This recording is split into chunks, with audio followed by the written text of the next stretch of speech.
अगर आपके पास कम से कम 21 लाख रुपए जितनी संपत्ति है तो आप देश के वेल्दीएस्ट 10% के अंदर आते हो। वहीं अगर आपके पास कम से कम 82 लाख रुपए जितनी संपत्ति है 82 लाख रुपीस, तो आप देश के टॉप 1% के अंदर आते हो।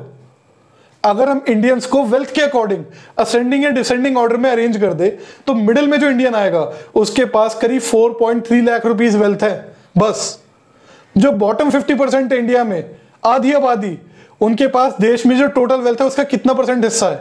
केवल 6.4%। अभी इकोनॉमिक एडवाइजर क्या बोल रहे थे कि भाई वर्ल्ड के 1/6 ऑफ द पॉपुलेशन किनकी है? इंडियंस की। तो 1/6 ऑफ द बिलियनियर्स वर्ल्ड के कहां होने चाहिए? इंडिया में। पर ये लॉजिक कभी वो इंटरनल डिस्ट्रीब्यूशन ऑफ वेल्थ पे अप्लाई नहीं करेंगे कि बॉटम 50% के पास केवल 6.4% ऑफ द वेल्थ है। नहीं, वहां उनको सांप सूंघ जाएगा। क्यों? क्योंकि चरण चुंबन करना है। अब दिमाग को झिंझोड़ने वाले और थोड़े आंकड़े सुन लीजिए। जो टॉप 1% है इंडिया में, they own around 40% of the total wealth. Top 0.1% जो है, they own around 30% of the total wealth in India. जो टॉप 0.01% है, they own around 22%, and the top 0.001% they own around 17% of the total wealth. जो average net wealth है in 0.001% की top में, it exceeds ₹2000 crore. इसका मतलब समझते हो? जो टॉप के 0.001% लोग हैं उनके पास कितनी वेल्थ है? बॉटम 50% के पास जितनी है उसके 3 गुना ज्यादा। मतलब 10,000 से कम लोग जितनी वेल्थ ओन करते हैं वो 3 गुना ज्यादा है उतनी वेल्थ के जो कि बॉटम 46 करोड़ इंडिविजुअल्स ओन करते हैं।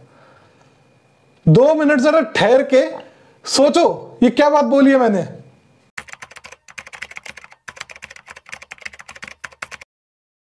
अब अगर आप प्योर इकोनॉमिक्स को फॉलो कर रहे हैं कुछ समय से तो आपको भी पता है, मैं ये बात कम से कम 50 बार ही बता चुका हूं कि जो वेल्दी इंडिविजुअल्स होते हैं उनकी जो रिटर्न्स होती है, रेट ऑफ रिटर्न कैपिटल पे, that tends to be greater than the economic growth of the country. जिसकी वजह से आम आदमी जितनी मर्जी मेहनत कर ले वो कभी भी इनको बीट कर ही नहीं पाएगा। और ये इनइक्वालिटीज और ज्यादा वर्स होती चले जाएंगी unless and until they are checked by let's say wealth tax, inheritance tax. और Anmol Somanchi, Nitin Kumar Bharti, Lucas Chancel, Thomas Piketty ने क्या प्रपोज करा है वो मैं आपको प्रपोजल्स दिखा देता हूं। तो सर ये चारों स्कॉलर्स रेकमेंड कर रहे हैं कि इंडिया में करोड़पति टैक्स जस्टिस प्लान होना चाहिए। और शुरू में डिस्क्लेमर लगा रहे हैं, कह रहे we emphasize that our proposals involve taxing only the very wealthy. और कह रहे हमारी रिकमेंडेशन ये है कि ये टैक्सेस किक इन करें ओनली फॉर दोज जिनकी नेटवर्थ एक्सीड्स ₹10 करोड़ इन 2022-23। और उनके लेटेस्ट एस्टिमेट्स के हिसाब से only the top 0.04% of adults would fall above this threshold.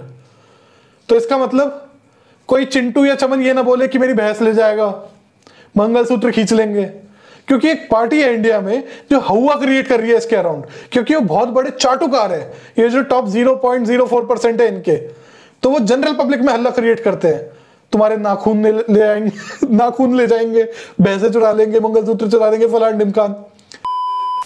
अब इन 4 स्कॉलर्स ने देश में जो एलिट्स और उनके जो दलाल है उनकी पाचन शक्ति को देखते हुए कि भाई वो कितना हजम कर पाएंगे, 3 वेरिएंट सजेस्ट करे हैं।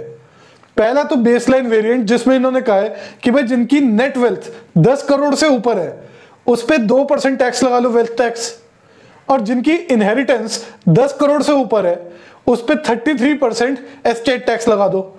और कह रहे अगर यही 2 काम आप कर दोगे तो देश के अंदर इनके एस्टिमेट्स के हिसाब से जीडीपी का 2.73% एडिशनल ये लोग गवर्नमेंट रेवेन्यू जनरेट कर देंगे, जो कि फिर बाकी चीजों पे खर्चा किया जा सकता है जैसे कि हेल्थ और एजुकेशन। और ये अमाउंट कितना बड़ा है इसको मैं पर्सपेक्टिव में रखूंगा आगे। दूसरा इनका जो मॉडरेट और एम्बिशियस वेरिएंट है उसमें कहते हैं कि भाई अगर 10 करोड़ तक तो ठीक है, 10 से 100 करोड़ के बीच में, अगर 100 करोड़ से ऊपर हो तो ये जो 2% है इसको बढ़ाकर 4% कर दो, है ना। और ये कह रहे जो इनहेरिटेंस टैक्स 33% है ये 100 करोड़ से ऊपर की प्रॉपर्टी पे आप कर दो 45%। और कह रहे ये 2 काम अगर आप और कर दोगे तो कितना एडिशनल जनरेट कर लोगे आप टैक्स रिवेन्यूज में? Around 4.6% of GDP. Do you understand this? अब जो एम्बिशियस वाला इनका वेरिएंट है उसमें इन्होंने थ्रेशोल्ड तो सेम रखी है, वही 10 करोड़ और 100 करोड़ की, लेकिन उसमें टैक्स रेट हायर है। तो फॉर एग्जांपल 2% और 4% की जगह ये कह रहे हैं उसमें 3% और 5% आप चार्ज कर सकते हो वेल्थ टैक्स।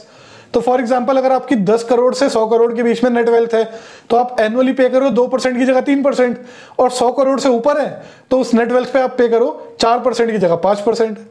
ऐसी इनहेरिटेंस टैक्स जो है वो 33% और 45% की जगह 45% और 55% ले सकती है सरकार। और कह रहे इस एम्बिशियस वेरिएंट में सरकार जनरेट कर पाएगी around 6.1% of GDP as tax revenues additional, जिसको फिर वो स्पेंड कर सकते हैं बॉटम पॉपुलेशन पे। और ये बार बार डिस्क्लेमर दे रहे हैं कि ये जो टैक्स भरना है इसमें 99.96% ऑफ द पॉपुलेशन को घंटा कुछ पे नहीं करना, सिर्फ किनको पे करना है, around 0.04% of the adults.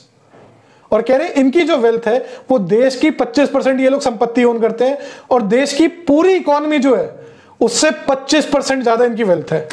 Just imagine that. और कह रहे ये तो हमने नंबर्स आपको दे दिए, बाकी आप डेमोक्रेटिकली डिसाइड करो पब्लिक डिस्कशन से कि भाई हमने जो रेट दिया वो नहीं, आप अपने आप डिसाइड कर लो ऊपर नीचे जो भी करना हो, हमने प्रपोजल दे दिया। अब क्योंकि आम इंसान को नहीं पता कि भाई 6.1% ऑफ द जीडीपी होता कितना एक्चुअली में, तो मैं जरा उसको पर्सपेक्टिव में आपके लिए रख दूं। तो सर 2008 से लेकर के 2019 तक total government expenditure on health care, central government plus state governments combined, कितना रहा है? It has stagnated at around 1.4% of the GDP. कितना? 1.4% of the GDP. Just imagine अगर सरकार के पास 6.1% ऑफ द जीडीपी एडिशनल पैसा है तो वो क्या नहीं कर सकती हेल्थ केयर में। Just imagine that. Education expenditure हमारा it has stagnated at around 2.9% for the last 15 years. Just imagine the possibilities, क्या नहीं कर सकते हम अगर वेल्थ टैक्स और इनहेरिटेंस टैक्स से हमारे पास 6.1% ऑफ द जीडीपी आ जाए। Affordable health care, affordable education, I mean just imagine पूरे भारत का हम चेहरा बदल सकते हैं।